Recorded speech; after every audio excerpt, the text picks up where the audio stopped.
नमस्कार. आपण आज नाशिकमध्ये पिंपळणारे गावात आलेलो आहे विवेक खांदवे सरांकडं. तर विवेक सरांचा पेरू प्लॉटला एक 3-4 महिन्यापासून मी रेग्युलर व्हिजिटला येत असतोय. तर सरांनी पण रेग्युलर माझे काही शेड्यूल फॉलो केले.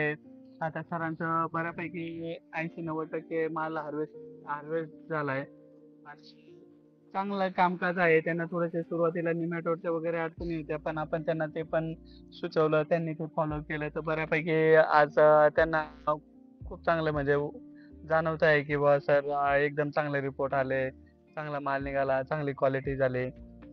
तर आपण जास्त बोलण्यापेक्षा सरांसोबत 2 शब्द बोलूया. नमस्कार सर. नमस्कार.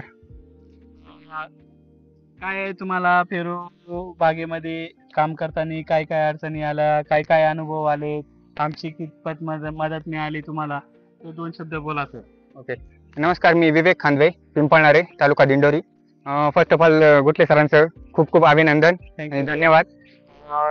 सुरुवातीला मला थोडा निमॅटोडचा ऍक्च्युली ब्लॅक कॉटन सॉइल असल्यामुळे निमॅटोडचा थोडा इश्यू येत होता मला.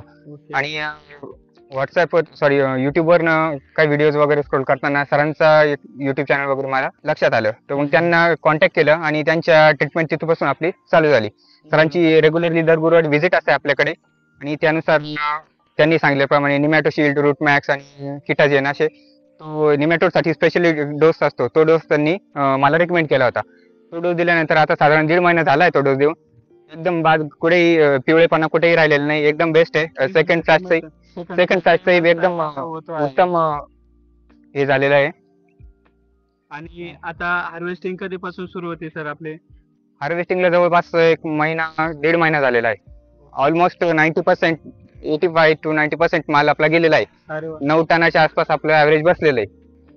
90% हार्वेस्ट 90% गेलेला आहे. 50 रुपीजच्या खाली नाही विकलेला आपण. 50% आणि ऍव्हरेज भेटलाय आपला.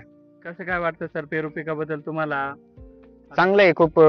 मार्गदर्शन तुमच्यासारखं असेल तर मार्गदर्शन आहे, पण असं रेग्युलर काम करताना तुम्ही पहिले सुरुवातीला टोमॅटोत पण खूप चांगलं काम केलेलं आहे, द्राक्ष बागेत केलेलं आहे, पण आता पेरू पिकाकडे वळाल्यामुळे तुम्हाला कितपत पेरू पिकाचं म्हणजे नाही, टोमॅटो द्राक्ष त्याच्यापेक्षा हे बेटर वाटतंय.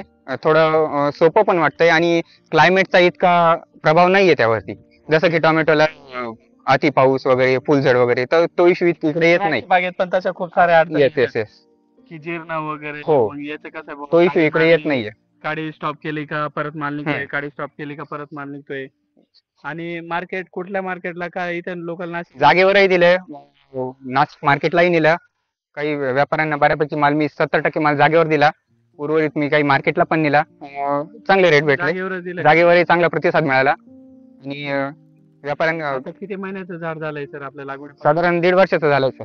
1.5 वर्षाचं हो. झालंय का? आता हा पहिला फर्स्ट फ्लॅश होता का? हो, प्लांटेशन नंतर 14 महिन्यामध्ये आपली हार्वेस्टिंग चालू झाली. ओके. आणि अजून काय सांगाल पेरू विषयी? म्हणजे कामकाज करताना कसा चांगला आहे? हो, चांगलं आहे. तुमच्या बरोबर कामकाज करताना मजा आली. तुमचे शेड्यूल आहे ते काही डोसेस वगैरे फॉलो केला असेल? हो, तुमचं जे आपले दर गुरुवारी जे तुमची व्हिजिट व्हायची, ज्यानुसार जे शेड्यूल होतं ते आपण स्ट्रिक्टली फॉलो केलं. शेड्यूल म्हणजे फार काही कॉस्टली होतं अशातला काही भाग नाही, पण चांगले रिझल्ट खूप छान मिळाले. हो, चांगले रिपोर्ट आले ना. ओके, छान रिझल्ट मिळाले. ठीक आहे. थँक्यू.